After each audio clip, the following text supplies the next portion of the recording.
My name is Corinne Walker 34, and I thought I had built something stable with my family.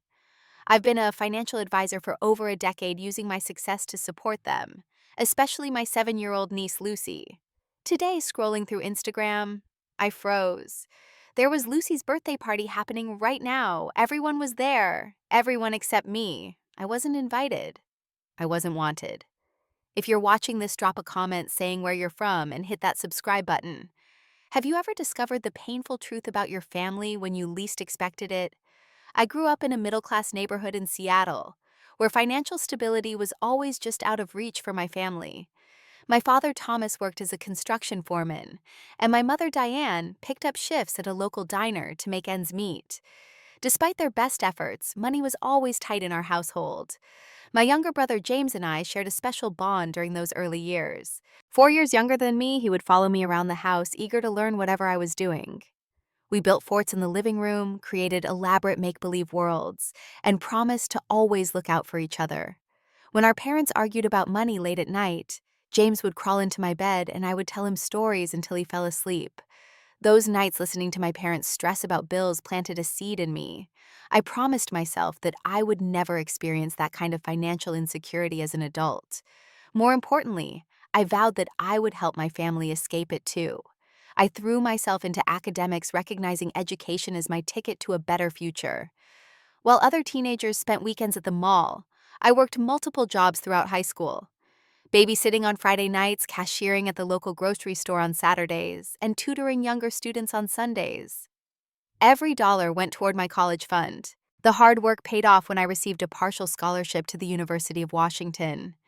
Even with the scholarship, I worked throughout college, often taking overnight shifts at a 24-hour diner between classes. I graduated with honors with a degree in finance, securing an entry-level position at a prestigious financial firm in downtown Seattle. My career trajectory took off rapidly. I had an innate talent for understanding market trends and building client relationships. By 28, I had been promoted 3 times and had built a substantial client portfolio. My annual bonuses alone were more than what my parents made in a year. James took a different path. He dropped out of community college after 1 semester, claiming it wasn't for him. He bounced between jobs at retail stores, restaurants, and warehouses, never staying anywhere long enough to build a career.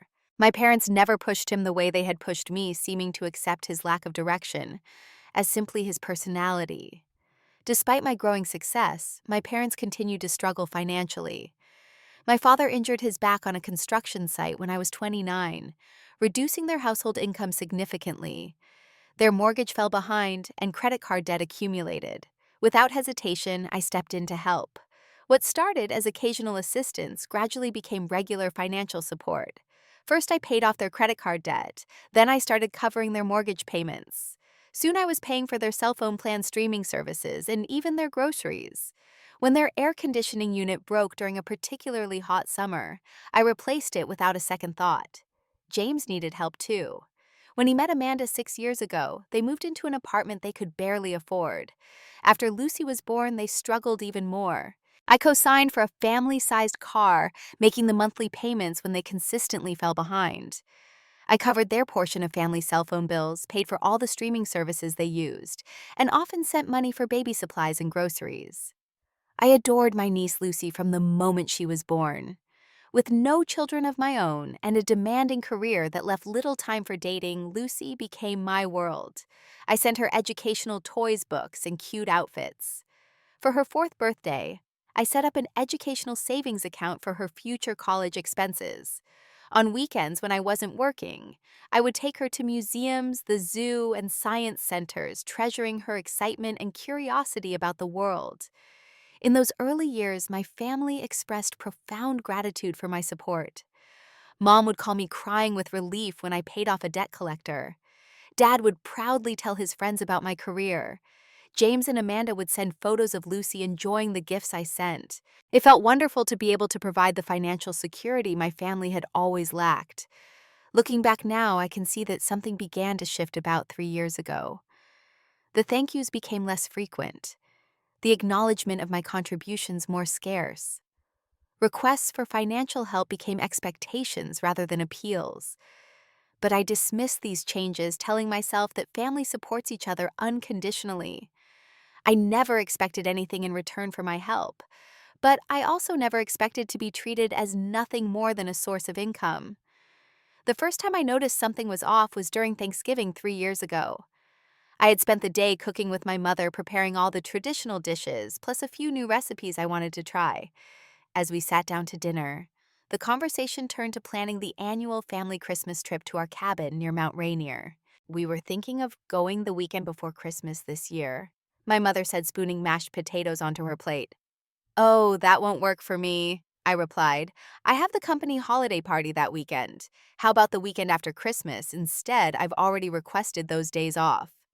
My father and James exchanged glances before Dad cleared his throat. We've actually already booked it. Amanda's parents are joining us this year, and that's the only weekend that worked for everyone. Everyone except me, I said, trying to keep the hurt from my voice. You're so busy with work all the time, James said with a shrug. We figured you probably couldn't come anyway. They had planned the annual family vacation without considering my schedule at all. I had been the one paying for the cabin maintenance and utilities for the past 5 years.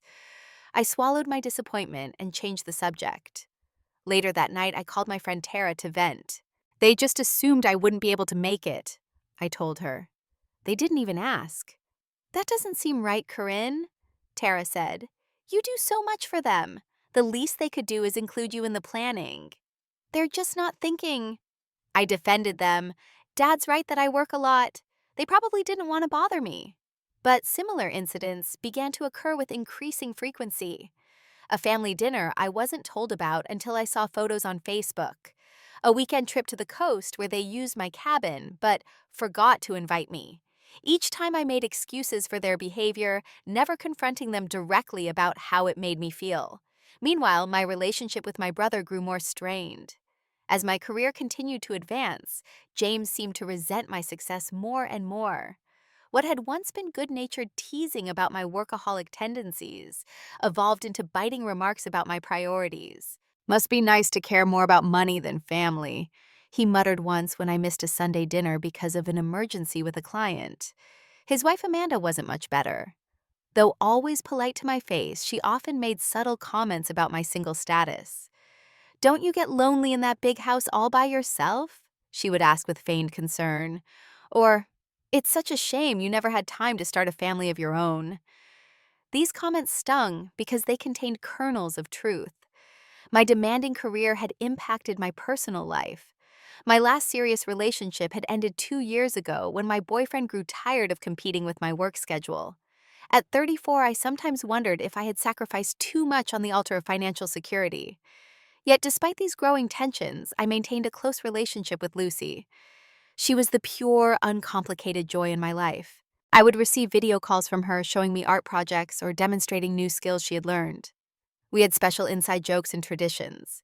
When she lost her first tooth, she insisted that I be called immediately so she could show me the gap in her smile. As Lucy's 8th birthday approached, I began planning a special gift. She had recently shown interest in astronomy, so I researched child-friendly telescopes and found one that would be perfect for a beginning stargazer. I also planned to take her to the planetarium the weekend after her birthday for a special aunt-niece outing. 2 weeks before her birthday, I called my brother to coordinate. Lucy's been talking nonstop about her party, I said. What time should I arrive? And is there anything special you need me to bring besides her gift? Oh, we're keeping it small this year, James said vaguely. Just immediate family, nothing fancy. Great, so what time on Saturday? I pressed. I'll let you know, he replied before quickly changing the subject. In hindsight, I should have recognized the evasiveness in his voice. But I trusted my brother and couldn't imagine being excluded from something as important as my niece's birthday celebration. That same week, I had lunch with Tara, who had become increasingly concerned about my family dynamics. They take advantage of you, Corinne, she said directly. When was the last time any of them asked how you were doing or offered to help you with anything? That's not fair, I protested weakly. They have their own struggles. Struggles you help them with constantly, Tara countered. Meanwhile, they exclude you from events, make you feel bad about your career, and treat your financial support as an entitlement rather than a gift. I stirred my salad, uncomfortable with the truth in her words. What am I supposed to do? They're my family. Start setting some boundaries, Tara suggested gently. Family doesn't mean allowing yourself to be used. I nodded, but didn't commit to any changes. The idea of confronting my family about these issues filled me with anxiety. What if they reacted badly? What if setting boundaries meant losing them altogether? Despite the growing evidence that something was wrong in our relationships, I wasn't ready to rock the boat. Little did I know that the decision would soon be made for me in the most painful way possible. Saturday morning dawned bright and clear, perfect weather for a birthday party. I had wrapped Lucy's telescope in shimmering paper covered with stars and moons, adding a handwritten card explaining our upcoming planetarium trip. I was waiting for James to text me the party details, though I found it odd he hadn't done so already. Around noon, I was scrolling through Instagram when I saw it. My cousin Sarah had posted a photo with the caption, "Having a blast at Lucy's birthday party. The space theme is out of this world." I froze staring at the screen. The photo showed a backyard decorated with planets and stars. In the background, I could see my parents, James and Amanda's parents, and several other relatives, all gathered around a table, while Lucy blew out candles on a rocket-shaped cake. Thinking there must be some mistake, I quickly called my mother. After several rings, she answered, party noise audible in the background. "Mom, what's going on? Is that Lucy's party happening right now?" There was a pause before she responded. "Oh, Corinne, yes, we're at Lucy's birthday. I thought James told you about it." "No, he didn't," I said, my voice tight. "Why wasn't I invited?" "Oh, sweetheart, we didn't want to bother you. We know how busy you are with work, and James said it was just going to be a small gathering." The excuse sounded hollow even as she said it. "Mom, it's Saturday. I'm not working today. And it doesn't look small from the photos I'm seeing. Everyone is there." My voice caught as the realization fully hit me. Everyone except me. "I'm sorry, honey. There must have been a misunderstanding. I'll put James on the phone." Before I could protest, there was muffled conversation, and then my father's gruff voice came on the line instead of James. "Corinne, what's the problem now?" he asked, sounding irritated. "The problem, Dad. Why wasn't I invited to Lucy's birthday? I'm her aunt. I've been asking James about the party for weeks." There was a long pause, and I could hear him moving away from the noise of the party. When he spoke again, his voice was lower but harder. "Look, Amanda and James wanted a stress-free day with Lucy. Every time you come around lately, there's tension. You're always checking your phone for work emails or talking about your latest promotion or expensive vacation." "That's not fair," I protested. "I make time for Lucy, always." "It's not just that," he continued. "You make everyone uncomfortable with your success. Not everyone can afford the kind of gifts you give or the experiences you offer. It makes the rest of us feel inadequate." I couldn't believe what I was hearing. So I'm being punished for being successful, for working hard and wanting to share that with my family. For the past 10 years, I've been supporting this family financially in every way possible. That's when he said it, words that would change everything between us. "That's exactly it, Corinne. You're not family, you're just a wallet to us now. That's the role you've chosen." The words hit me like a physical blow. I couldn't speak for several seconds. "Dad, how can you say that to me?" I finally managed. I heard movement, and then my brother's voice came on the line. Apparently, I was on speaker now. "It's true, Corinne. You've made your choices. All you care about is your career and money. You're too bitter to be around kids anyway. Lucy deserves to be surrounded by positive people on her birthday." Bitter, James. I adore Lucy. I've been planning her gift and a special outing for weeks. "Yeah, because you can throw money at things instead of actually being present," he snapped. "When was the last time you came to one of her soccer games or helped with her homework? All you do is swoop in with expensive gifts to make yourself feel better about being absent." "That's not true," I said, tears now streaming down my face. "I'm absent because you don't tell me about these things until after they happen." "Whatever helps you sleep at night," James replied dismissively. "Look, we're in the middle of a party here. Some of us are actually focused on making Lucy happy, instead of making everything about ourselves." I heard Amanda's voice in the background. Is that Corinne? Tell her we don't need her charity gifts. Lucy has plenty of presents from people who actually care about her as a person. You heard my wife, James said. We don't need your elaborate presents or your judgment. My judgment? I've never judged any of you. I've only tried to help. Help that always comes with strings attached, my father interjected. Always making sure we know how much we owe you. I've never once asked for anything in return, I said, my voice breaking. You don't have to say it, James replied. It's in every look, every sigh when we can't afford something, every time you swoop in to save the day like some financial superhero. That's enough, I heard my mother say in the background. Give me the phone. Instead, James ended the call. I sat in stunned silence, phone still in hand. The words echoed in my head. You're not family, you're just a wallet. After everything I had done, all the support I had provided, that's all I was to them. I called Tara immediately, barely able to speak through my tears. Within 20 minutes, she was at my door with a bottle of wine and a shoulder to cry on. As I recounted the conversation, Tara's expression shifted from concern to outrage. They said that to you?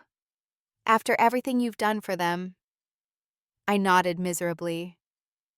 Apparently, I make them uncomfortable with my success. I'm too bitter to be around children. I'm just a wallet to them. That is absolute garbage, Tara said firmly.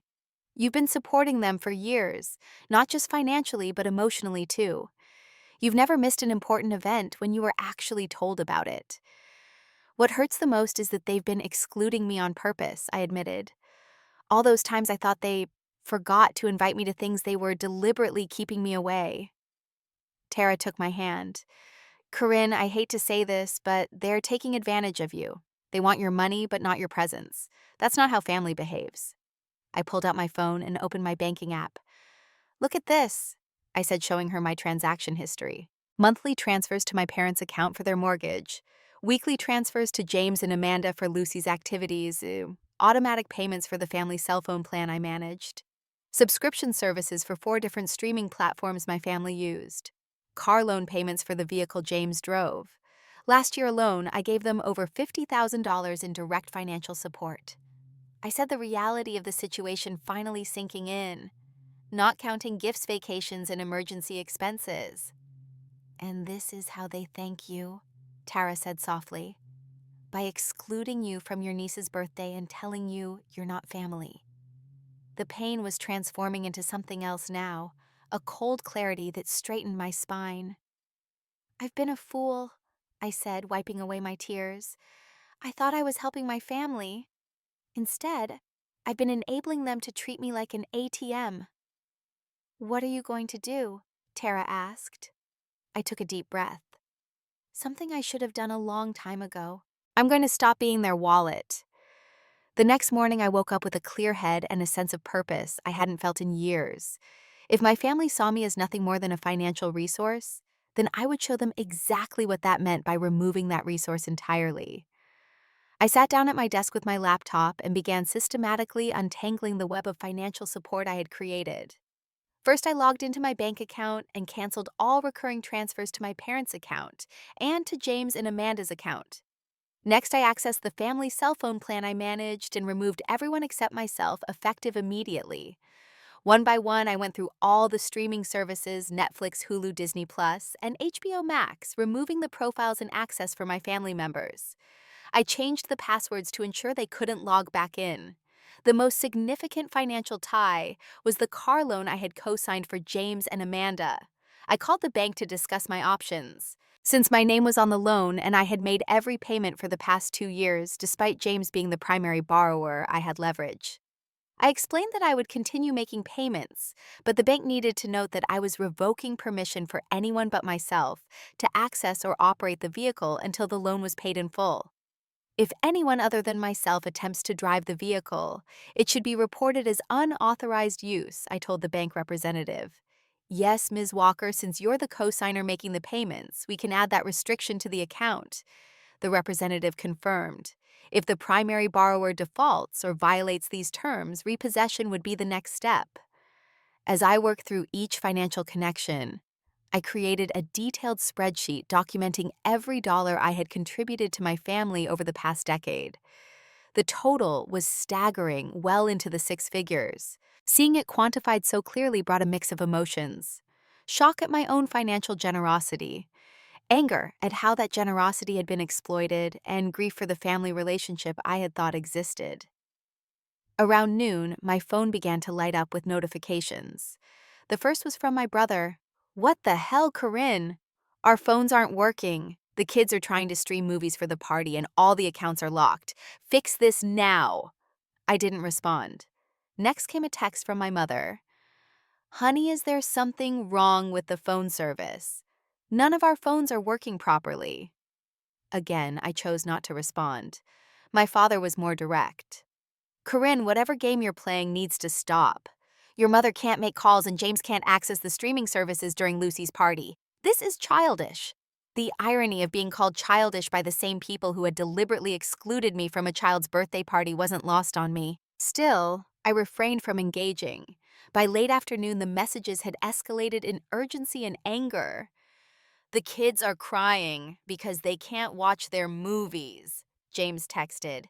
"Is this really how you want to punish innocent children because your feelings got hurt?" That one nearly broke my resolve. I didn't want Lucy to suffer because of adult conflicts. But then I remembered what my therapist, Dr. Williams, had told me during our emergency session that morning.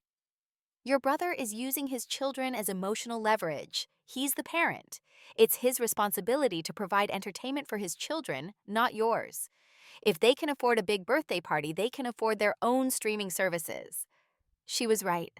I wasn't responsible for my niece's entertainment. Her parents were. The most difficult moment came when I received a call from Lucy herself, likely using one of her grandparents' phones. Her sweet voice nearly undid me completely. "Aunt Corinne, where are you? I miss you. Daddy said you couldn't come to my party, but I saved you some cake." My heart shattered all over again. "I miss you too, sweetheart," I said, fighting to keep my voice steady. "I wanted to come to your party very much, but sometimes grown-ups have complicated issues to work through." "Are you mad at my daddy?" she asked perceptively. "It's not about being mad, Lucy. It's about making sure people treat each other with respect." "Like you always tell me to do at school?" "Exactly like that," I said, smiling through tears. "Will I still see you soon? You promised to show me stars." "I still want to take you to the planetarium, Lucy. I'll talk to your mom and dad about it when everyone is feeling better." Before we could talk further, I heard James's voice in the background. "Lucy, who are you talking to? Give me that phone." There was a shuffling sound, and then James was on the line, his voice tight with anger. "Using my daughter to manipulate me? That's low even for you." "I didn't call her James. She called me," I said calmly. "And unlike some people, I would never use a child as a pawn. Yet here you are disrupting her birthday party with your financial temper tantrum," he shot back. "Mom and Dad are freaking out about their phones, the kids can't watch the space movie we promised them, and all because your feelings got hurt." "Is that really all you think this is about, hurt feelings?" I asked. "You and Dad made it very clear yesterday that I'm not family to you, I'm just a wallet." "Well, wallets don't attend birthday parties, James. They just provide money, which apparently I've been doing to your satisfaction for years." "So this is revenge punishing us because we didn't invite you to one event." "This isn't revenge, James. It's consequences. For years, I've supported this family financially without complaint. I've paid your car payments, your phone bills, your streaming services. I've transferred money whenever you asked, no questions asked. And in return, you've excluded me, belittled my career, and yesterday told me explicitly that I'm not family. So now I'm accepting the role you've assigned me. I'm removing myself and my financial support from your lives." "You can't do this," he shouted. "You're being vindictive." "Actually, I can, and I have. Enjoy the rest of Lucy's party, James. I hope the cake is good." I ended the call and turned off my phone, my hand shaking but my resolve firm. This wasn't about punishing them. It was about finally standing up for myself and my worth beyond what I could provide financially.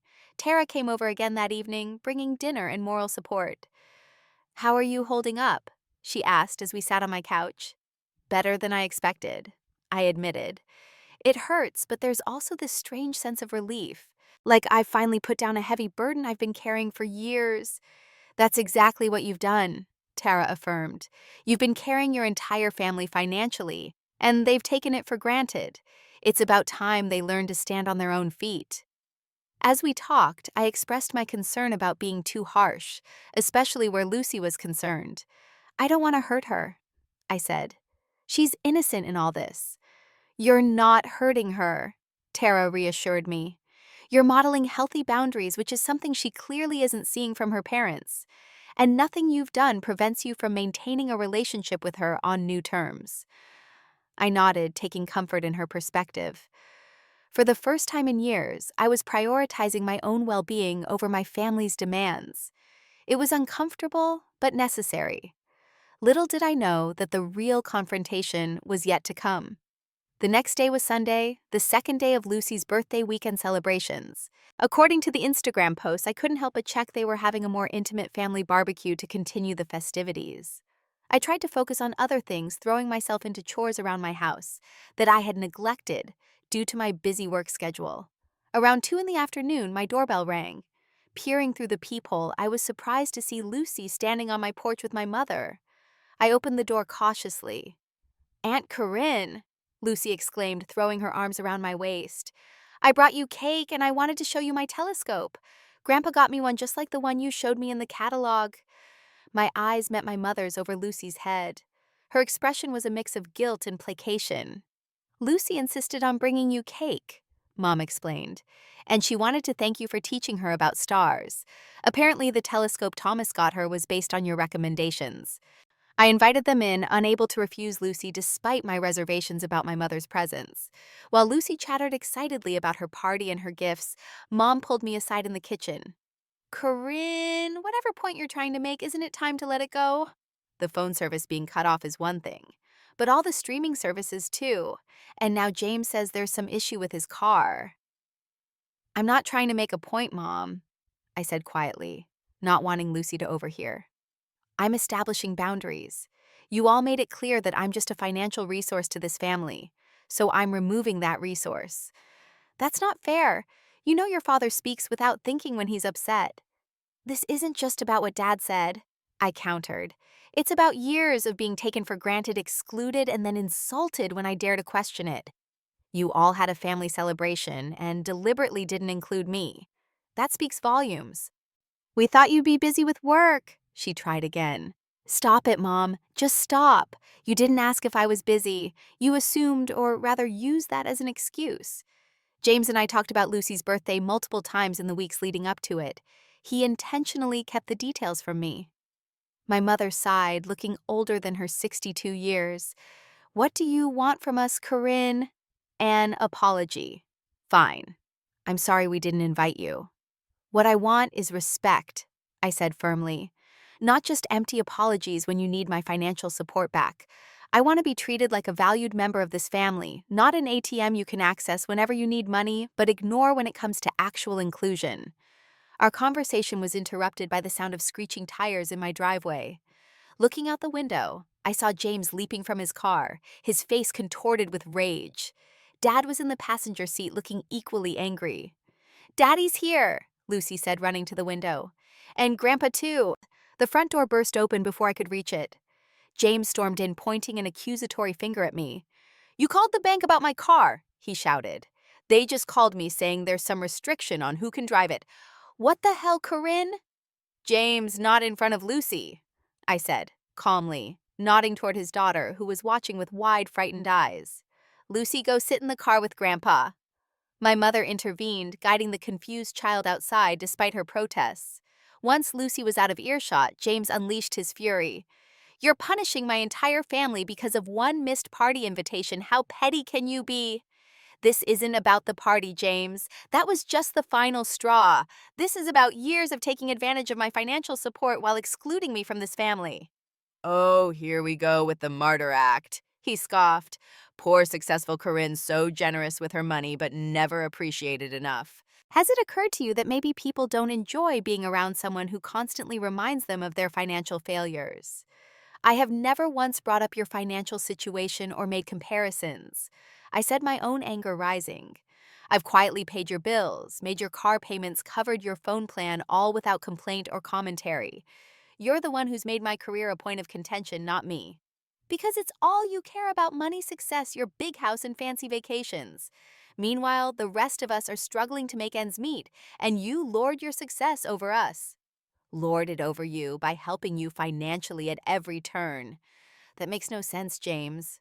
My father had now entered the house, his face red with anger. Enough of this nonsense, Corinne. Turn the phones back on, reinstate the streaming services, and remove that restriction on the car. You've made your point. No, Dad, I don't think I have, I said, standing my ground. 2 days ago, you told me I wasn't family, I was just a wallet. I'm simply adjusting to the role you've assigned me. A wallet doesn't provide unlimited funds without conditions. A wallet can be closed. So what, you're cutting us off completely? James asked incredulously. Over one comment made in the heat of the moment. It wasn't just a comment, and you know it. It was the truth you've all been thinking for years. And yes, I am cutting off the financial support. You're adults. Figure it out yourselves. The car payments too, James demanded.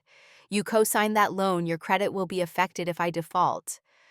I'm aware of that. That's why I've arranged to keep making the payments myself, but with the restriction that only I can drive the vehicle until the loan is paid off. Since I'm making the payments, that seems fair. That's my family car. We need it for Lucy's school, for groceries, for everything. You should have thought about that before you decided I wasn't family, I replied coldly. I'm sure Amanda's parents can help since they were important enough to invite to the birthday party. James lunged toward me, stopping just short of physical contact. You selfish, vindictive bit! That's enough. My mother's voice cut through the tension as she re-entered the house. Lucy is in tears in the car because you're all shouting. Is that what you want? To traumatize a child over adult problems? James backed away, his jaw clenched. This isn't over, Corinne. You can't just cut us off and expect no consequences. I'm well aware there will be consequences, James, for all of us. But for once, they won't just be mine to bear. Now please leave my house. I have nothing more to say to any of you today. Come on, James, my father growled. Let's go. She's made her choice. As they turned to leave, my mother paused at the door. Corinne, please reconsider. Whatever issues we have, we can work them out without all this financial drama. That's just it, Mom. Without the financial connection, we'll see if there's anything left to work out at all. Maybe we'll discover there's an actual family relationship underneath, or maybe we'll find out that money was the only thing binding us together. Either way, I'll finally know the truth. After they left, I sat in my silent house, emotionally drained, but strangely empowered. I had finally stood up for myself, drawn clear boundaries, and refused to be taken advantage of any longer. It hurt deeply to be at odds with my family, especially knowing that Lucy was caught in the crossfire. But I also recognized that continuing as things had been would only lead to more resentment and pain in the long run. My phone buzzed with a text from Tara. How are you holding up? They came to my house, I wrote back. It got ugly, but I stood my ground. Proud of you, she responded. This is hard but necessary. Want me to come over? Thanks, but I think I need some alone time to process everything. Talk tomorrow. Of course. Here, whenever you need me. I turned on some quiet music and made myself tea, trying to soothe my frayed nerves. As evening fell, I wondered what was happening at my brother's house. Were they scrambling to figure out how to pay for their own phone service, making contingency plans for transportation? If they lost access to the car? As I was getting ready for bed, I received one final text for the day. It was from an unknown number, but I immediately recognized it as Amanda's mother's phone. When I read the message, Aunt Corinne, Grandma let me text you goodnight. I'm sorry everyone was fighting. I still love you, and I hope you're not sad. Can we still see the stars sometime? Love, Lucy. Tears filled my eyes as I carefully replied, I love you too, Lucy. Always will, no matter what. And yes, we'll definitely see the stars together soon. Sweet dreams, sweetheart. At least one relationship in my family was worth salvaging. For Lucy, I would find a way forward, even if it meant redefining every other relationship in my family in the process. The next morning, I woke to the sound of my phone ringing. It was Dr. Williams, my therapist, calling to check in after our emergency session. How are things today, Corinne? she asked after I answered. There was a confrontation yesterday, I explained, recounting the scene at my house. It was difficult, but I maintained my boundaries. That's excellent, she affirmed. Setting boundaries with family is one of the hardest things to do, especially when there's a history of financial dependence. The hardest part is knowing this affects Lucy, I admitted. She's innocent in all this. Children are resilient, Dr. Williams reminded me. And seeing adults set healthy boundaries is actually a valuable lesson for her, even if it causes temporary discomfort. After our call, I headed to work grateful for the distraction of client meetings and financial analyses. However, around midday, my assistant knocked on my office door with a concerned expression. Corinne, your brother is in the reception area. He seems upset. Should I have security escort him out? I took a deep breath. No, I'll speak with him. Give us some privacy, please. James entered my office looking disheveled and tired. The anger from yesterday had been replaced by a desperate sort of urgency. The repo company came this morning, he said without preamble. They took the car right out of our driveway, in front of everyone. The neighbors saw. Lucy saw. I kept my expression neutral, despite the twist of guilt in my stomach. I told you I put a restriction on the vehicle since I'm making the payments.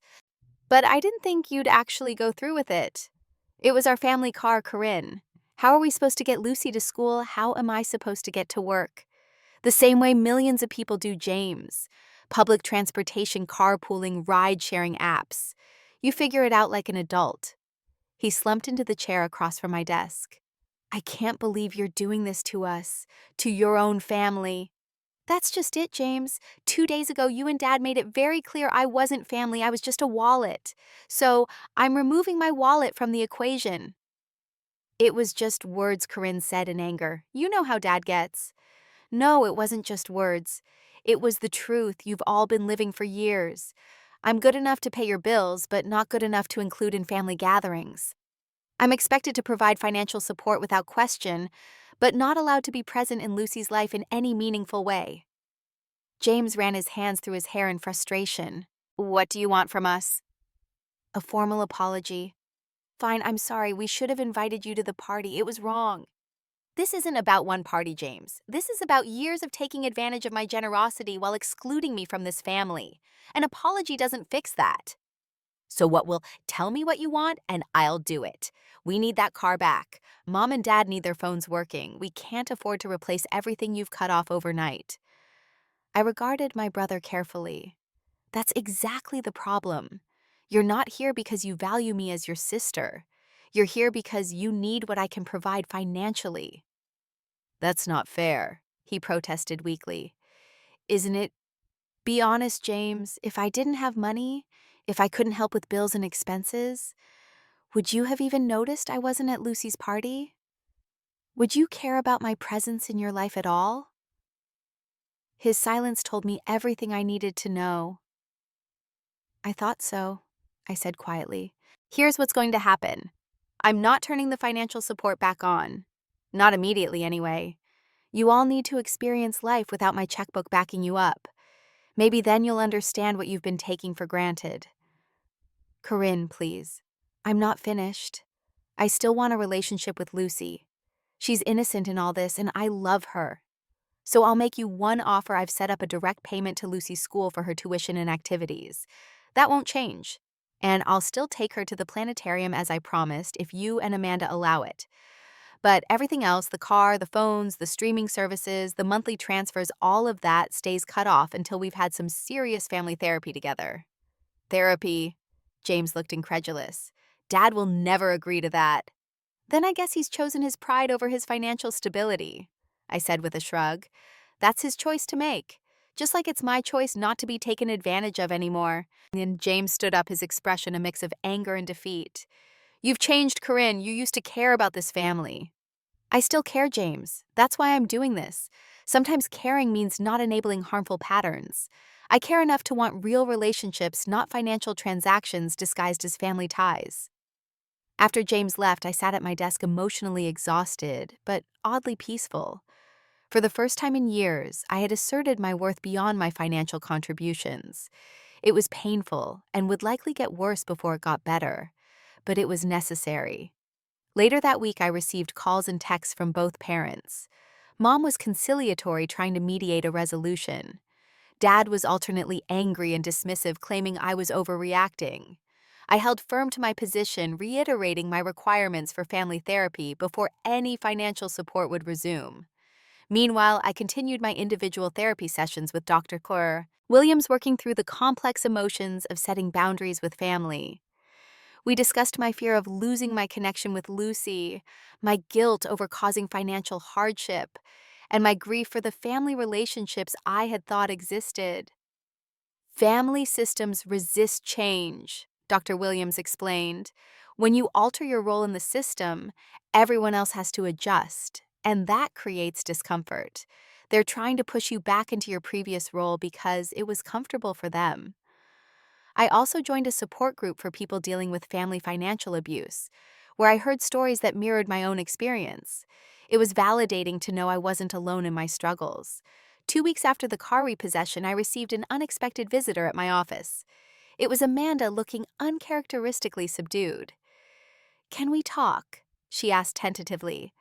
I invited her in, curious about this unprecedented visit. Amanda and I had never been close, our relationship defined primarily by her relationship with my brother. "James doesn't know I'm here," she began, twisting her wedding ring nervously. "He would be furious if he found out." "What do you want, Amanda?" She took a deep breath. "First, to apologize. The things that were said to you about not being family were cruel and untrue. You've been incredibly generous with us, especially with Lucy, and you didn't deserve to be treated that way." I nodded, appreciating the apology, but sensing there was more. "Second, I want you to know that I never agreed with excluding you from Lucy's party. James and your father made that decision, and I went along with it to keep the peace. Lucy asked for you repeatedly." "Thank you for telling me that," I said softly. "And third," she continued, her voice breaking slightly, "I need to ask if you meant what you said about still wanting a relationship with Lucy. She misses you terribly. This whole situation has been confusing and upsetting for her." "Of course I meant it," I assured her. "Lucy is the innocent party in all this. I would never want to hurt her or withdraw my love because of adult conflicts." Amanda looked relieved. "Would you be willing to see her? Maybe take her for ice cream or to the planetarium as you planned. I can arrange it without James knowing if necessary." I considered the offer. Going behind my brother's back wasn't ideal, but my relationship with Lucy was important enough to navigate these complicated waters. Yes, I decided. I'd love to see her, but I'd rather be transparent about it. Tell James I'm taking her to the planetarium this weekend, as I promised. If he objects, then we can discuss alternative arrangements. Amanda nodded. "I'll talk to him. Things have been difficult since you cut off the financial support. We've had to make a lot of adjustments." "I imagine so," I said neutrally. "James had to take a second job," she continued. "Your parents had to downsize their streaming packages and switch to a cheaper phone plan. We're carpooling with neighbors for Lucy's school." I felt a twinge of guilt, but reminded myself that these were normal adult responsibilities, not hardships I had inflicted. "How are you handling it?" I asked. "It's been a wake-up call," Amanda admitted. "I didn't realize how dependent we'd become on your support until it wasn't there anymore. It's forced us to look at our spending habits, our priorities. It's not comfortable, but maybe it's necessary." Her candor surprised me. "I appreciate your honesty, Amanda." "Can I ask you something?" she said hesitantly. "Is there any chance you might reconsider the car situation? Not the other financial support, just the car. It's been the hardest adjustment, especially with Lucy's activities." "I'm maintaining my position on family therapy first," I said firmly. "I believe we need to address the underlying issues before resuming any financial support. Otherwise, we're just putting a Band-Aid on a much deeper wound." She nodded in resignation. "I understand. I'll talk to James about the therapy. He might be more receptive now than he was initially." As Amanda left, I felt a small glimmer of hope. Perhaps this difficult stand I had taken would eventually lead to healthier family relationships after all. 6 months had passed since that fateful day when I discovered I wasn't invited to Lucy's birthday party. So much had changed in that time, both externally and within myself. I had moved from my large house in the suburbs to a modern apartment downtown, closer to my office. The downsizing felt liberating rather than restrictive. My new space was filled only with things that truly brought me joy, a physical manifestation of the emotional decluttering I had undertaken. My relationship with work had shifted too. No longer carrying the financial burden of supporting my entire family, I felt free to establish better boundaries there as well. I declined optional weekend commitments, took actual vacations, where I disconnected completely, and even started mentoring younger financial advisors, finding unexpected fulfillment in helping others grow their careers. I had discovered new interests and hobbies that had nothing to do with my professional identity: a pottery class on Tuesday evenings, a hiking group that explored local trails on Sunday mornings, a book club that challenged me to read outside my usual preferences. Through these activities, I had cultivated friendships with people who knew nothing about my family drama, who liked me for who I was rather than what I could provide. The holiday season had been the most significant test of my new boundaries. For the first time in my adult life, I didn't spend Thanksgiving or Christmas with my biological family. Instead, I hosted a chosen family gathering at my apartment for friends who, like me, weren't with their relatives for various reasons. Tara came bringing her new girlfriend. Several colleagues who couldn't travel home joined us. Even Dr. Williams stopped by briefly with a bottle of wine and warm wishes. The celebration was joyful, relaxed, and completely devoid of the tension that had characterized family holidays for years. As for my family, the journey had been complicated, but not without progress. After 2 months of complete separation, my mother had sent me a handwritten letter that still sat in my desk drawer. Reading it had brought both tears and healing. Dear Corinne, I've started this letter a dozen times, each attempt falling short of expressing what I need to say. The simplest version is this: I'm sorry. Deeply, profoundly sorry for the ways we've hurt you and taken you for granted. When you removed your financial support, I was angry and frightened at first. The practical challenges were significant, forcing your father and me to make difficult adjustments. But as the weeks passed, I began to see clearly what had happened over the years. We had indeed begun to see you as a resource rather than a daughter, a problem solver rather than a beloved family member. Your father struggles to admit this, his pride making it difficult to acknowledge how dependent we had become. But I can see the truth, and I suspect he can too beneath his bluster. We miss you not for what you provided, but for who you are. Your intelligence, your dry humor, your compassionate heart. These were all overshadowed by the financial dynamic we allowed to develop. And that's our loss as much as yours. If you're open to it, I would like to begin rebuilding our relationship on healthier terms. Your requirement for family therapy seems wise now, though I admit I initially thought it unnecessary. Your father may need more time to come around to the idea, but I am ready whenever you are. With love and regret, Mom. The letter had been the first step in a slow, careful reconciliation process. We started with just my mother and me attending therapy sessions with Dr. Williams. Later, we expanded to include my father, though his participation was reluctant and minimal at first. James had been the most resistant, maintaining for months that I was being unreasonable and punitive. His pride had been deeply wounded by the car repossession, which had indeed occurred dramatically in the driveway during Lucy's extended birthday celebrations, visible to party guests and neighbors alike. The humiliation of that public display had hardened his resentment initially. But financial reality had eventually forced even James to reconsider his position. The double shifts, the inconvenience of public transportation, the constant scramble to cover expenses that had previously been handled effortlessly by my contributions, all wore down his resistance. 3 months after our falling out, he reluctantly joined a therapy session, sitting stiffly on the edge of his chair with arms crossed defensively. Progress was slow but steady.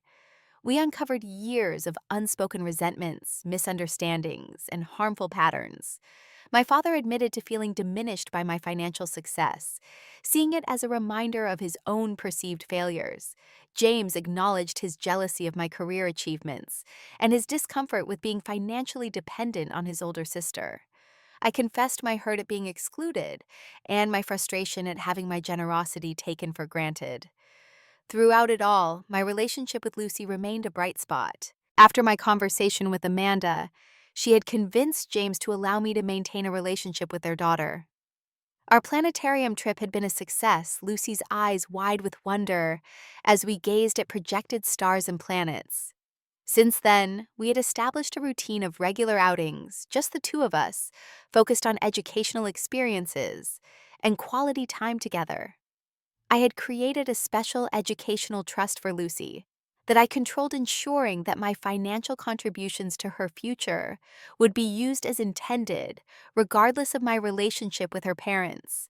It was one area where I continued to provide financial support, but on my own terms and with clear boundaries. On this particular Saturday morning, 6 months after the initial confrontation, I was meeting my mother for coffee at a quiet cafe halfway between our homes. These meetings had become a bi-weekly tradition, a chance to rebuild our relationship outside the formal structure of therapy sessions. James called me last night, Mom said after we had settled with our drinks. He's been offered a promotion at work, assistant manager position. That's great, I said sincerely. He's been working really hard. He has, she agreed. This situation, as painful as it's been, has pushed him to step up in ways I don't think he would have otherwise. I nodded, taking a sip of my latte. How are you and Dad doing with the downsizing? After 3 months of struggling to maintain mortgage payments on their large house without my assistance, my parents had made the difficult decision to sell and move to a smaller townhouse in a less expensive neighborhood. It was the right decision, Mom said with a small smile.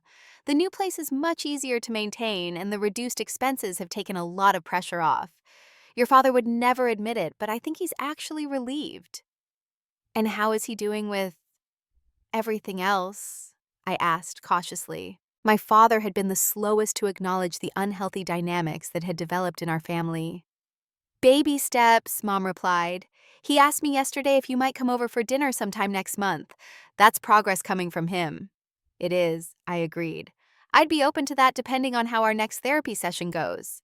We chatted a while longer before Mom brought up a topic that clearly made her uncomfortable. Corinne, I need to admit something to you, something I'm not proud of. What is it? I enabled James's dependency for years, she confessed. Long before you became his financial support, I was making excuses for him, cleaning up his messes, preventing him from experiencing the consequences of his choices. When you stepped in with financial help, it just continued the pattern I had established. Her honesty touched me. We all played a part in creating these dynamics, I said gently. Yes, but as his mother, I should have done better. I should have pushed him toward independence instead of protecting him from every difficulty. She reached across the table to take my hand. And I should have protected you too from becoming the family fixer. I'm trying to do better now with both of you. As we parted with a warm hug, I reflected on how far we had come in 6 months. The relationships weren't perfect, perhaps they never would be, but they were more authentic now, based on mutual respect rather than financial obligation. That evening, as I prepared for a dinner date with Ryan, a kind and thoughtful architect I had been seeing for 2 months, I received a text from James. Lucy has a science project about constellations next month. She asked if you would help her with it. Would you have time? I smiled as I typed my response. I'd love to help her. Let me know when would work for your schedule. It was a small gesture, but significant. James was acknowledging my place in Lucy's life and reaching out without any financial motivation. It was a step toward healing our fractured relationship, toward seeing each other as people rather than as provider and recipient. The journey of reclaiming my worth beyond my wallet had been painful and challenging. There had been moments of doubt, guilt, and loneliness along the way. But standing in my new apartment, surrounded by the life I had built for myself, I knew I had made the right choice in establishing boundaries. I had learned that true family relationships are built on love, respect, and mutual appreciation, not financial transactions. I had discovered my own worth beyond what I could provide materially. And most importantly, I had found the courage to demand that others recognize that worth as well. As I headed out to meet Ryan, I felt lighter than I had in years, unburdened by the weight of financial obligation, and free to build relationships based on genuine connection rather than dependency. The wallet was closed, but my heart remained open to authentic connections that honored all of who I was, not just what I could give. Have you ever had to set difficult boundaries with family members who took you for granted? Share your experience in the comments below. If this story resonated with you, please like, subscribe, and share with someone who might need to hear that their worth goes far beyond their financial contributions. Thank you for listening to my journey, and remember, healthy relationships are built on mutual respect, not one-sided giving.